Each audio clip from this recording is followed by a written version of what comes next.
My name's Shayne Durkin, and I wrote the book Emperor Norton's Treasure Hunt, and I'm going to read you the first chapter. So if you like it, I hope you'll go buy the book on Amazon or whenever it comes out in stores. Prologue. At Wing Duck's restaurant in San Francisco's Chinatown, Lena Chang is sitting with her 4 grandchildren around her. Grandma, will you tell us a story? Asks James, her 5-year-old grandson. Yeah, Grandma, tell us a story about the treasure that the monkeys had, says Nina. Oh, yeah, they all shout in agreement. Okay, says Lena to them. I'll start at the very beginning. 60 years ago, in this very room, it was my grandma's 75th birthday. It was Great-Great-Grandma Chang's birthday? Asks Lila. Indeed it was. And in 1955, the first Emperor Norton's treasure hunt took place, and it was quite an adventure for me and my 3 other friends, and your great-grandma Chang. And it all started in a newspaper office, she says. Chapter 1. Tick-Tock. At the offices of the San Francisco Chronicle, editor Seamus Cain's secretary, Maya, is busy. Nearly 6 foot tall and very round, Maya is a real bulldog and is very protective of Cain. She puts fresh flowers into different vases on her desk as dawn begins on a spring morning in 1955. Nearby, a coffee pot percolates. The coffee's aroma, the flowers' fragrance, and the early glow of daylight please Maya as the office boy delivers the day's newspapers. Maya quickly glances at her watch, gets up, and pours the fresh coffee into a large mug. Finishing with the milk and sugar, she turns to face the office door holding the coffee mug and the morning papers. The office door opens, and through it enters a disheveled Seamus Cain. In a whirl of motion, Maya has his coat and briefcase, and Cain has his coffee and papers.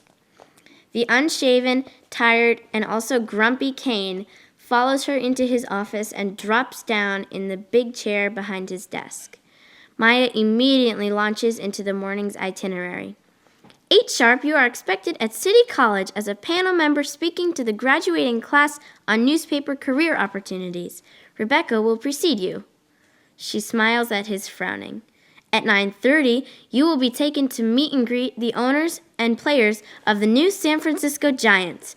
Then back here for your treasure hunt strategy meeting, and I'll have your phone calls ready to go. Lunch at the board of directors meeting at the zoo, and from noon till 1:30. Stop, says Cain, raising his hand. Better cancel me out of that, Maya. He leans back in his chair, looking away from her stare as his barber enters the room. The zoo's problems, burying the treasure, and appearing in public with Rebecca get me tossing and turning all night, and I can't remember one good line from the speech I gave in my dream.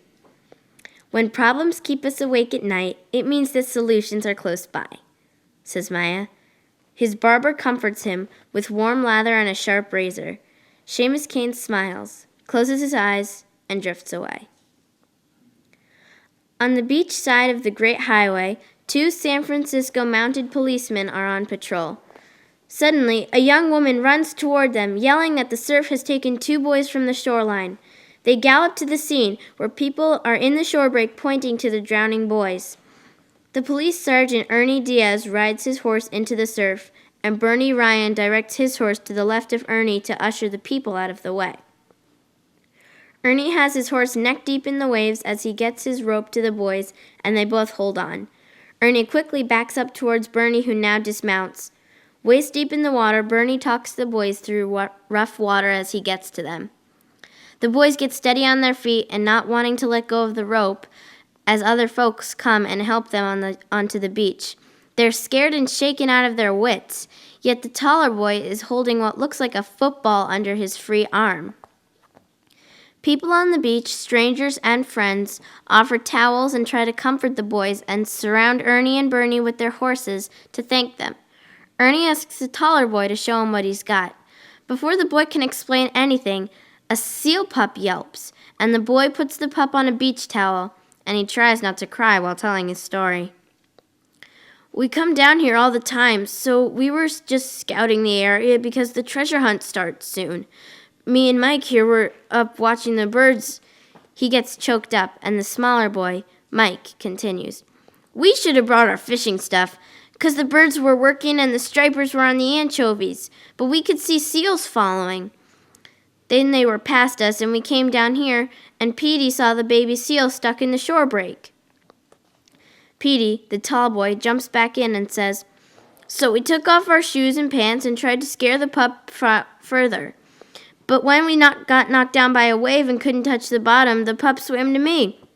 "Well, you saved a seal, but this could have turned out a lot worse," Bernie tells them.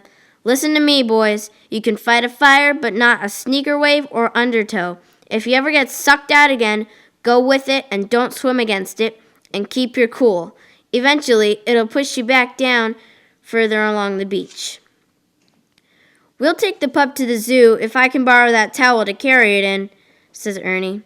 "I think this beat-up beach bag of mine will work better, officer," offers an older woman, who takes her little dog out of the bag and gives it to them. "Then the two of you ought to get some dry pants on before you catch colds." They thank her and put the baby seal in the bag and mount up. As they're leaving on their horses, they see that more and more people are arriving at the beach with buckets and shovels. "This is really going to rock the chief's boat," says Bernie. "People treasure hunting before the clues come out." They headed towards the zoo, with the seal pup tooting at them like a car horn.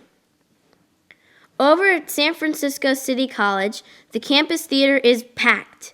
Oakland Tribune editor Rebecca Rich has concluded her address to the graduating class and is acknowledging their enthusiastic applause. An admiring Seamus Cain applauds along with the audience before leaving his seat to take the podium.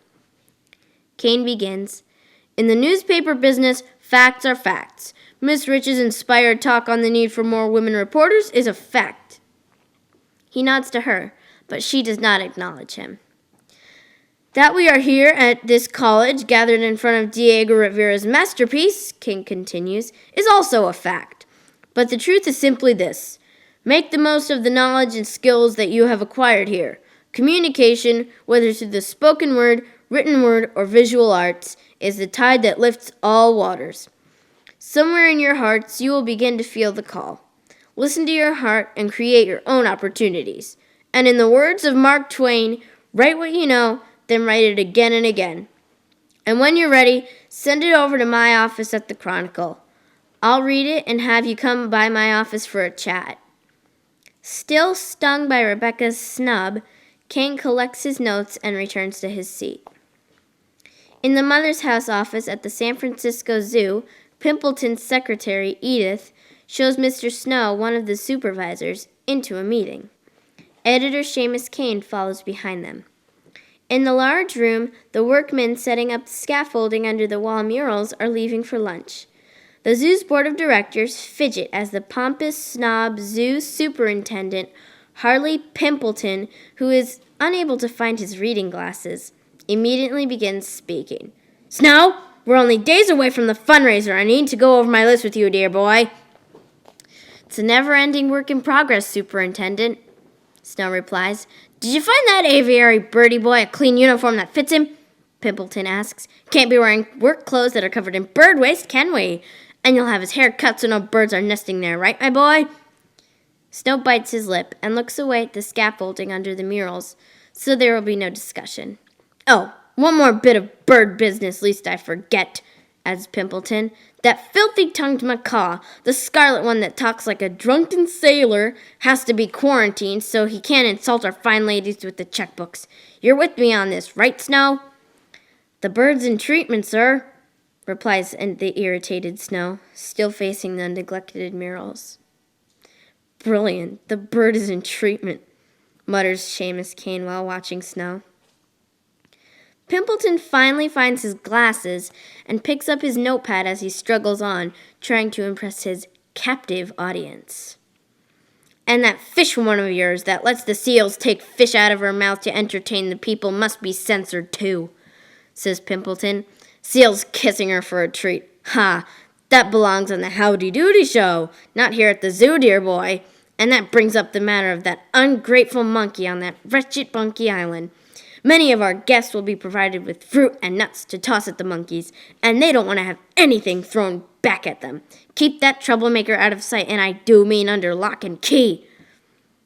Snow is not amused and simply stares at the superintendent. "And lastly," concludes Pimpleton, "we'll need very clean animal trams, so have Bruce use the best canopies. Oh dear, I forgot this stray donkey's name, the big problem one. Tell Bruce to lock up what's-his-name with the others." "You mean George Washington the Fifth, that one?" asks Snow. "Yes, that's the one with the stripes. That donkey will not make a fool out of me this year. We want to finish our fundraising ride around the zoo on time so we can meet the mayor at the hospitality tent for cocktails and a press release. Understood, my dear Snow?" "I don't think we need a zonkey to make a fool out of you this time, sir," says Snow with a straight face. "Exactly. I know we can count on you, my boy." Editor Kane smiles and just shakes his head at Pimpleton's silly answer. He catches Snow's eye and lightly taps his forehead with his finger. They connect and nod their goodbyes. Secretary Edith gives them a quick, light-tipped smile. Portsmouth Square in San Francisco's Chinatown is one of the city's oldest parks. Mrs. Chang, a spry 74-year-old, does her Tai Chi routine with a group of senior men and women. Her husband sits nearby sketching a picture of a robin building a nest in a close-by tree. The moment is interrupted by a young Asian boy who tries to jump onto the tree, but instead causes a limb to break off, making a loud noise. The stunned boy looks at Mr. Chang and says he's sorry, as the elders make sure he's not hurt. "Trees are special," Mrs. Chang tells the boy in Chinese. "Trees need our respect. They give us so much. What were you doing?" "I heard that the trees have treasure hidden in them," says the little boy. A puzzled elder shoos the boy away, using the limb as a broom to get him moving. The nesting robin returns and continues her work. Mr. Snow's office at the zoo also doubles as the zoo's lost and found department. Just about anything you've ever lost can be found in there. All of his crew is here. He begins by explaining to them that though he's not happy with Pimpleton's overreacting, everyone has to try their best because the zoo needs money. This gets all of them apprehensive and quiet, except for a muffled bark. No one pays it any mind as they wait for Snow to tell them what they have to do. "Birdie Bob, he wants you wearing a clean uniform and your hair cut. Really, you gotta keep yourself presentable. No birds in your hair, just in your hands. Most importantly, Romeo has to be put out of sight." This gets Bob nervous, neck tick going like he's pecking at a bird feeder. Upset, he replies, "Not possible. Romeo's the boss. All I do is feed him, but he keeps the whole place in order. What would I do if something goes cuckoo?" "It's just during the fundraiser, a couple of hours at the most," Snow calmly replies. "Anyway, it's the way he talks to the women. You know how he gets. Bring him down here if you want to, and my wife will trim your hair. Okay, Birdie?" A puppy barks. "Whoever's doing that, stop it," says Snow. "This next part gets tricky for Oscar. He wants King Fuzzbuzz off Monkey Island, so that the people in the passing caravan can toss fruit and treats to the monkeys and not get it thrown back at them. I don't remember what he threw, but Pimpleton said King Fuzzbuzz is the ringleader, and he wants him locked up." "Someone threw a smoking cigar to King Fuzzbuzz," Oscar defensively blurts out, thinking it would be a funny picture, till King Fuzzbuzz threw it back. "I saw the whole thing. I would have done the same thing. The monkey was 100% right." "The best thing we can do is make King Fuzzbuzz safe for now." "Well, what do you want me to do, boss?" asks Oscar. Maybe take him to the Lion House for his checkup, and we'll bring him back to the island after the parade." The barking begins again, and everyone turns towards Lulu, the fishwoman who produces the seal pup. "While you're at your meeting," Lulu explains, "Ernie and Bernie dropped him off. He eats like a vacuum cleaner and snores. Don't think anything's wrong with him, but he can't be more than days old, and he's doing some stinking thinking I'm his mommy." He needs to be checked out by Dr. Martin. What could I do? I took him from them. What do you want me to do? I'm in no mood now for simpleton pimpletons messing with Seal Harbor. Tell you the truth, you can take that whole bunch of goody donators, make fish bait chum out of them, and... Geez Louise! Snow exclaims. Just try to relax here, young lady. He doesn't want you kissing the seals, you know. Feeding them fish with your mouth. That's all for you. Just don't do it that day. I bet $1 to a donut Martin's at the Elephant Building. So why don't you take the pup over there? Lulu nods in agreement, but looks far from happy. Oh yeah, says Snow. Bruce, remember last year when Pimpleton tried to have GW arrested by Ernie and Bernie for eating the flower arrangements? Yeah. Well, he hasn't forgiven or forgotten George Washington V's behavior and wants to make sure that GW is not around on the big day. And Pimpleton wants a special cleaning of the animal trams and wants to use the new canopies for the parade. Snow continues. Okay, if no one has any questions, let's lunch. And afterwards, plan out what we need to do next. Well, that's the end of Chapter 1. I really hope you liked it. And if you want to find out what's going to happen next, you got to go get the book yourself and find out.